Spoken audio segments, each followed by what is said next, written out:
दोस्तों, नरेंद्र मोदी स्टेडियम में आईपीएल 2025 के क्वालिफायर का दूसरा महामुकाबला खेला गया। इस रोंगटे खड़े कर देने वाले मैच में आईपीएल की दो खतरनाक टीमें मुंबई इंडियंस और पंजाब किंग्स की टीम आमने-सामने थी। करोड़ों क्रिकेट प्रेमियों को इस क्वालिफायर मुकाबले का बेसब्री से इंतजार था। पूरा स्टेडियम दर्शकों से खचाखच भरा हुआ था। दोस्तों, हर किसी की निगाहें मुंबई की टीम पर थीं कि क्या मुंबई इंडियंस पंजाब को हराकर फाइनल में पहुंच पाएगी या फिर नहीं। इस मुकाबले में सिक्का उछाला गया तो टॉस जीतकर पंजाब के कप्तान श्रेयस अय्यर ने गेंदबाजी करने का फैसला किया। वहीं मुंबई की टीम को उन्होंने बल्लेबाजी करने के लिए आमंत्रित किया। मुंबई की तरफ से बल्लेबाजी की शुरुआत करने के लिए उनके दो तूफानी बल्लेबाज रोहित शर्मा के साथ जॉनी बेस्टो की खतरनाक जोड़ी मैदान पर उतरी। दोनों बल्लेबाजों के कंधों पर अपनी टीम को तेज शुरुआत दिलाने की जिम्मेदारी थी। वहीं पंजाब की तरफ से पहले ओवर में गेंदबाजी करने के लिए आए रफ्तार के सौदागर अर्शदीप सिंह की दूसरी गेंद पर रोहित शर्मा ने दौड़कर एक रन पूरा कर लिया और सिंगल के साथ अपनी टीम का खाता खोला। पहले ओवर में अर्शदीप सिंह शानदार गेंदबाजी का नजारा पेश कर रहे थे। रोहित और बेरस्टो पहले ओवर में सिर्फ और सिर्फ सिंगल ही मिल सका। अर्शदीप सिंह नाम खतरनाक गेंदबाजी करते हुए पहले ओवर में सिर्फ 4 रन ही बनने दिया। दूसरे ओवर में पंजाब के कप्तान हैं श्रेयस अय्यर ने गेंदबाजी करने के लिए कायल जैमिसन को भेज दिया। ओवर की पहली गेंद पर रोहित शर्मा ने सिंगल लेकर स्ट्राइक बेस्टो को दे दिया। जॉनी बेरस्टो ने दूसरे ओवर को लॉन्ग ऑन ऑफ की दिशा में धकेल दिया और गेंद तेजी से बाउंड्री की तरफ जा रही थी, जहां पर शशांक सिंह खड़े थे। शशांक ने फुर्ती के साथ गेंद को बाउंड्री जाने से रोक दिया और अपनी टीम के लिए दो महत्वपूर्ण रन बचा लिए। लेकिन ताबड़तोड़ अंदाज में बल्लेबाजी करते हुए बेरस्टो ने तीसरी गेंद पर लेग साइड की दिशा में गगनचुंबी लगाकर अपने इस पारी का पहला बाउंड्री लगा दिया। चौथी और पांचवें गेंद पर दोनों बल्लेबाजों को सिंगल लेकर ही काम चलाना पड़ा। रोहित और बेस्टो ने मिलकर दूसरे ओवर में 11 रन बटोर लिए, जिसमें जॉनी बेरस्टो का एक शामिल था। 2 ओवर की समाप्ति के बाद मुंबई इंडियंस का स्कोर 15 रनों तक पहुंच गया था। मुंबई इंडियंस को तेजी से रन बटोरने की जरूरत थी। दूसरी तरफ पंजाब की टीम विकेट की तलाश में थी। तीसरे ओवर में पंजाब के कप्तान श्रेयस अय्यर ने विकेट की तलाश में गेंदबाजी में बदलाव किया और गेंद को मार्कस स्टाइनस के हाथों में थमा दिया, जिनका स्वागत रोहित शर्मा ने पहले ही गेंद पर चौका लगाकर किया। इसके बावजूद मार्कस स्टाइनस का हौसला कम नहीं हुआ और शानदार वापसी करते हुए उन्होंने दूसरी गेंद पर रोहित शर्मा को विजय कुमार व्यस्क के हाथों कैच पकड़वाकर उनको पवेलियन का रास्ता दिखा दिया। इस तरीके से मुंबई इंडियन की टीम को रोहित शर्मा के रूप में तीसरे ही ओवर में बड़ा झटका लग गया। रोहित अपनी टीम के लिए 7 गेंदों में एक चौके की मदद से 8 रन बनाकर बेहद निराश मन से वापस लौट गए। अब जॉनी बेयरस्टो का साथ देने के लिए मैदान पर तिलक वर्मा उतरे। दोनों खिलाड़ियों के कंधों पर अपनी टीम की पूरी जिम्मेदारी आ चुकी थी। तिलक वर्मा के चेहरे पर विकेट गिरने का दबाव बिल्कुल भी नहीं दिख रहा था और आते ही उन्होंने गेंद पर तगड़ा प्रहार किया और तीसरी गेंद पर उन्हें 2 रन मिल गए।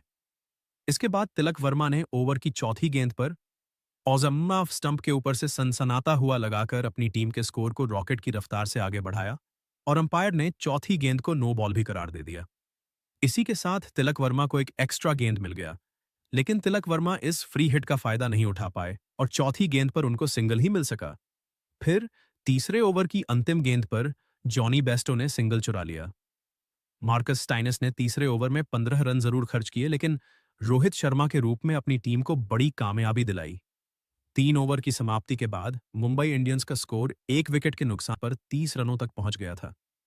पंजाब की तरफ से चौथा ओवर लेकर आए अर्शदीप सिंह के ओवर में तिलक और बेयस्टो सिंगल के साथ ही काम चला रहे थे।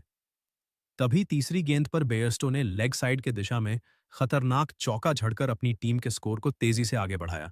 चौथी और पांचवी गेंद पर दोनों बल्लेबाजों को सिंगल में ही संतोष करना पड़ा, लेकिन अर्शदीप सिंह के इसी ओवर की अंतिम गेंद पर जॉनी बेस्टो ने तगड़ा प्रहार किया और गेंद बाउंड्री को पार करते हुए 4 रनों के लिए चली गई। अर्शदीप सिंह ने चौथे ओवर में 13 रन खर्च कर दिए। 4 ओवर की समाप्ति के बाद मुंबई इंडियंस का स्कोर एक विकेट के नुकसान पर 43 रनों तक पहुंच गया था। दोनों बल्लेबाज पूरी तरीके से मैदान पर सेट हो चुके थे और तेजी से रन बटोरते हुए मुंबई इंडियंस के स्कोर को आगे बढ़ा रहे थे। वहीं पंजाब की टीम लगातार विकेट की तलाश में थी। पांचवें ओवर में पंजाब के कप्तान श्रेयस अय्यर ने कायल जेमिसन पर भरोसा जताया और गेंद को उनके हाथों में थमा दिया। जेमिसन अपनी खतरनाक गेंदबाजी से दोनों बल्लेबाजों को खूब परेशान कर रहे थे। पांचवें ओवर में तिलक वर्मा और जॉनी बेयरस्टो एक भी बाउंड्री नहीं लगा पाए और दोनों बल्लेबाज सिंगल एंड डबल के साथ मिलकर 5वें ओवर में 7 रन जोड़ डाले। 5 ओवर की समाप्ति के बाद मुंबई इंडियंस का स्कोर 1 विकेट के नुकसान पर 50 रन बन चुका था। पावर प्ले के अंतिम ओवर में भी पंजाब की गेंदबाजी में बदलाव देखने को मिला और इस बार गेंदबाजी करने के लिए आए अजमतुल्लाह उमरजई, जिनका स्वागत जॉनी बेरस्टो ने पहले ही गेंद पर चौका लगाकर किया। दूसरी और तीसरी गेंद पर दोनों बल्लेबाजों को सिंगल ही मिल सका। तभी चौथी गेंद पर बरस्टो ने मिड विकेट के ऊपर से खतरनाक लगाकर अजमतुल्लाह उमरजई के होश उड़ा दिए। अजमतुल्लाह का यह ओवर पंजाब की टीम के लिए काफी महंगा साबित हुआ। उन्होंने पावर प्ले के अंतिम ओवर में 15 रन लुटा दिए। पावर प्ले के 6 ओवरों में मुंबई इंडियंस का स्कोर 65 रनों तक पहुंच गया था।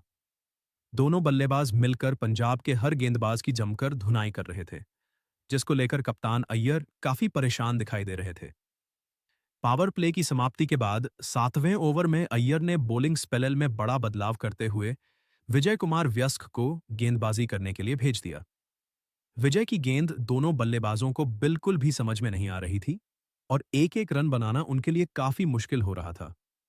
7वें ओवर की अंतिम गेंद पर जॉनी बेरस्टो ने बड़ा शॉट खेलने का प्रयास किया और गेंद सीधा विकेटकीपर जोश इंग्लिश के हाथों में चली गई।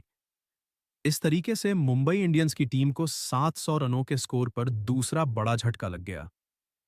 बेस्टो अपनी टीम के लिए 24 गेंदों में 3 चौकों और 2 गगनचुंबी की सहायता से 38 रन बनाकर पवेलियन की तरफ लौट गए। विजय ने 7वें ओवर में सिर्फ 5 रन खर्च करके अपनी टीम को दूसरी सफलता दे दिया। 7 ओवर में मुंबई का स्कोर 70 रन बन चुका था। वहीं उसके दो बड़े बल्लेबाजों का विकेट गिर चुका था। बेस्टो का विकेट गिरने के बाद अब तिलक वर्मा का साथ देने के लिए मैदान पर मुंबई इंडियंस के सबसे तूफानी और भरोसेमंद बल्लेबाज सूर्य कुमार यादव मैदान पर उतर चुके थे। हर कोई सूर्य के बल्लेबाजी को देखने के लिए उत्साहित था। 8वें ओवर में अय्यर ने स्पिन के जादूगर यजुवेंद्र चहल को गेंदबाजी करने के लिए बुला लिया। चहल ने अपनी खतरनाक गेंदबाजी से दोनों बल्लेबाजों को पूरी तरीके से जकड़ कर रखा। सूर्य कुमार और तिलक वर्मा के चेहरे पर दबाव साफ झलक रहा था और दोनों खिलाड़ी संभल संभल कर बल्लेबाजी करते हुए अपना विकेट बचाने में लगे हुए थे। 8वें ओवर में यजुवेंद्र चहल ने सिर्फ और सिर्फ 3 रन ही बनने दिया। इस तरीके से मुंबई इंडियंस के तेजी से बढ़ते हुए स्कोर पर चहल ने ब्रेक लगा दिया। 9वें ओवर में अय्यर ने बॉलिंग अटैक पर फिर से विजय कुमार व्यसक को लगाया, लेकिन इस बार तिलक वर्मा ने उनकी धज्जियां उड़ाकर रख दिया। 9वें ओवर की पहली ही गेंद पर तिलक ने रिवर्स स्वीप करके चौका लगा दिया और अपनी टीम के स्कोर को रॉकेट के रफ्तार से आगे बढ़ाया। इसके बाद भी तिलक का बल्ला रुकने का नाम नहीं लिया और 5वीं गेंद पर 91 मीटर का लंबा लगाकर विजय कुमार को खून के आंसू रोने के लिए मजबूर कर दिया। सूर्य कुमार और तिलक वर्मा ने मिलकर 9वें ओवर में 15 रन जोड़ डाले और अपनी टीम के स्कोर को 88 रनों तक पहुंचा। धीरे धीरे यह मुकाबला आगे बढ़ता गया और मुंबई इंडियंस की टीम ने 20 ओवर में अपने 6 विकेट खोकर पंजाब की टीम को 204 रनों का बड़ा लक्ष्य दिया था। मुंबई की तरफ से बल्लेबाजी करते हुए सूर्य कुमार यादव और तिलक वर्मा दोनों खिलाड़ियों ने 40-40 रन बनाए थे। इसके अलावा जॉनी बेयरस्टो ने 38 रन, हार्दिक पांड्या ने 15 रन तो वही नमन धीर ने 37 रनों का योगदान दिया था। लक्ष्य का पीछा करने के लिए उत्तरी पंजाब की तरफ से ओपनिंग करने के लिए दो विस्फोटक बल्लेबाज प्रियानंश आर्य और प्रभरण सिंह की जोड़ी मैदान पर उतरी नहीं। मुंबई इंडियंस की तरफ से पहले ओवर में गेंदबाजी करने के लिए आए तेज गेंदबाज ट्रेंट बोल्ट का स्वागत प्रभु सिमरन सिंह ने दूसरी गेंद पर चौका लगाकर किया और चौके साथ अपनी टीम का खाता खोला। लेकिन इसके बाद बोल्ट ने अच्छी गेंदबाजी करते हुए पहले ओवर की आखिरी 4 गेंदों में सिर्फ 1 रन बनने दिया। पहले ओवर में पंजाब का स्कोर 6 रन ही बन पाया। मुंबई इंडियंस की तरफ से दूसरा ओवर लेकर आए नए गेंदबाज रीस टोपले अपनी गेंदबाजी से दोनों बल्लेबाजों को खूब परेशान कर रहे थे। लेकिन दूसरे ओवर की अंतिम गेंद पर प्रियांश आर्य ने चौका जड़ दिया। दोनों खिलाड़ियों ने मिलकर दूसरे ओवर में 7 रन बटोर लिए। 2 ओवर की समाप्ति के बाद पंजाब का स्कोर 13 रन बन चुका था। पंजाब की टीम को तेजी से रन बटोरने की जरूरत थी, वहीं मुंबई की टीम विकेट की तलाश में थी। तीसरे ओवर में मुंबई के कप्तान हार्दिक पांड्या ने ट्रेंट बोल्ट के ऊपर फिर से भरोसा जताया और विकेट की तलाश में गेंदबाजी करने के लिए उनको भेज दिया। खतरनाक गेंदबाजी करते हुए बोल्ट ने ओवर की पहली ही गेंद पर प्रभु सिमरण सिंह को टोपले के हाथों कैच पकड़वाकर अपनी टीम को पहली सफलता दिलाया। प्रभरण अपनी ट्रेन के लिए सिर्फ 6 रन बनाकर बेहद निराश मन से पवेलियन की तरफ लौट गए। अब प्रियांश आर्य का साथ देने के लिए जोश इंग्लिश मैदान पर उतरे। दोनों बल्लेबाजों के कंधों पर अपनी टीम की पूरी जिम्मेदारी आ चुकी थी। जोश इंग्लिश के चेहरे पर विकेट गिरने का दबाव बिल्कुल भी नहीं दिख रहा था और आते ही उन्होंने चौका लगाकर अपना खाता खोला। अगली गेंद को भी उन्होंने चौक में तब्दील कर दिया।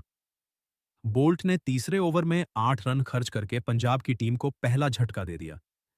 3 ओवर की समाप्ति के बाद पंजाब का स्कोर 1 विकेट के नुकसान पर 21 रन बन चुका था। मुंबई की तरफ से चौथा ओवर लेकर आए रीस टोपेले की पहली गेंद को प्रियांशु आर्य ने लेग साइड की दिशा में धकेल दिया। गेंद तेजी से बाउंड्री की तरफ जा रही थी, जहां पर नमन धीर खड़े थे। नमन ने गेंद को रोकने का पूरा प्रयास किया, लेकिन गेंद बाउंड्री को पार करते हुए 4 रनों के लिए चली गई। तीसरी गेंद पर प्रियांश ने दौड़कर 2 रन पूरे कर लिए और स्ट्राइक अपने पास ही रखा। इसके बाद चौथी गेंद पर ऑफ स्टंप के ऊपर से गगनचुंबी लगाकर पंजाब के स्कोर को रॉकेट की रफ्तार से आगे बढ़ाया। चौथे ओवर में टोपले ने 14 रन खर्च कर दिए। 4 ओवर की समाप्ति के बाद पंजाब का स्कोर 35 रनों तक पहुंच गया था। दोनों बल्लेबाज पूरी तरीके से मैदान पर सेट हो चुके थे और तेजी से रन बटोरते हुए अपनी टीम के स्कोर को आगे बढ़ा रहे थे। 5वें ओवर में मुंबई की बॉलिंग स्पेल में बदलाव देखने को मिला और इस बार हार्दिक पांड्या ने अपने सबसे भरोसेमंद गेंदबाज, रफ्तार के सौदागर जसप्रीत बुमराह को गेंदबाजी करने के लिए बुला लिया, लेकिन जोश इंग्लिश ने उनकी बखिया उधेड़ कर रख दी। 5वें ओवर की पहली गेंद पर जोश इंग्लिश ने चौका लगाकर बुमराह का स्वागत किया। फिर तीसरी गेंद पर लॉन्ग ऑफ की दिशा में 88 मीटर का लंबा लगाकर जसप्रीत बुमराह के होश उड़ा दिए। 5वीं गेंद को उन्होंने चौके में तब्दील कर दिया। इसके बाद भी जोश इंग्लिश का बल्ला रुकने का नाम नहीं लिया और 5वें ओवर के अंतिम गेंद पर सनसनाता हुआ लगाकर जसप्रीत बुमराह को खून के आंसू रोने के लिए मजबूर कर दिया। बुमराह का यह ओवर मुंबई की टीम के लिए काफी महंगा साबित हुआ। उन्होंने 5वें ओवर में 20 रन लुटा दिए। 5 ओवर की समाप्ति के बाद पंजाब का स्कोर 1 विकेट के नुकसान पर 55 रनों तक पहुंच गया था, जहां एक छोर से जोश इंग्लिश चौकों और की बारिश करते हुए अपनी टीम के स्कोर को रॉकेट की रफ्तार से आगे बढ़ा रहे थे। वहीं दूसरी छोर से प्रियांशु आज भी कंधे से कंधा मिलाकर उनका भरपूर साथ दे रही थी। पावर प्ले के अंतिम ओवर में भी मुंबई के गेंदबाजी में बदलाव देखने को मिला। इस बार गेंदबाजी करने के लिए आए इंपैक्ट प्लेयर के रूप में अश्विनी कुमार ने पहले ही गेंद पर प्रियांश आर्य को अपना शिकार बनाया। प्रियांश मारने के चक्कर में गेंद को सीधा हार्दिक पांड्या के हाथों में मार बैठे। इस तरीके से पंजाब की टीम को दूसरा झटका लग गया। प्रियांश आर्य को 20 रन बनाकर वापस जाना पड़ा। प्रियांश का विकेट गिरने के बाद जोश इंग्लिश का साथ देने के लिए खुद कप्तान श्रेयस अय्यर मैदान पर आ चुके थे। मैदान पर उतरते ही अय्यर ने चौका जड़ दिया। फिर 5वीं गेंद पर सिंगल लेकर स्ट्राइक जोश इंग्लिश को दे दिया और अंतिम गेंद पर जोश इंग्लिश ने चौका लगाकर अपनी टीम के स्कोर को 64 रनों तक पहुंचा दिया। पावर प्ले की समाप्ति के बाद 7वें ओवर में भी मुंबई के गेंदबाजी में बदलाव देखने को मिला और अब की बार गेंदबाजी करने के लिए आए मिचेल सेंटनर ने शानदार गेंदबाजी करते हुए सिर्फ 6 रन ही खर्च किया। 8वें ओवर में गेंदबाजी करने के लिए मुंबई की तरफ से खुद कप्तान हार्दिक पांड्या आ गए थे कि गेंद अय्यर और जोश इंग्लिश को बिल्कुल भी समझ में नहीं आ रही थी। इसी का फायदा उठाते हुए हार्दिक ने 5वीं गेंद पर जोश इंग्लिश को जॉनी बेयरस्टो के हाथों कैच पकड़वाकर पंजाब की टीम को तीसरा गिरत झटका दे दिया। जोश इंग्लिश अपनी टीम के लिए एक की गेंदों में 38 रनों की पारी खेलकर वापस लौट गए, लेकिन श्रेयस अय्यर अभी भी मैदान पर डटे हुए थे और उनके साथ देने के लिए निहाल बडेरा मैदान पर उतरे। 8 ओवर में पंजाब का स्कोर 3 विकेट के नुकसान पर 73 रन बन पाया। जिस तरीके से पंजाब का स्कोर आगे बढ़ रहा था और मुंबई के गेंदबाज विकेट निकाल रहे थे, उसे देखकर तो यही लग रहा था कि मुंबई की टीम पंजाब को हराकर आसानी से यह मुकाबला अपने नाम कर लेगी। लेकिन दोस्तों, आपको क्या लगता है, इस बार आईपीएल की ट्रॉफी कौन सी टीम जीतेगी? आप खुद नीचे कमेंट करके बताइए और ऐसी ही नई नई वीडियो के लिए हमारे चैनल को जरूर सब्सक्राइब करिए। धन्यवाद।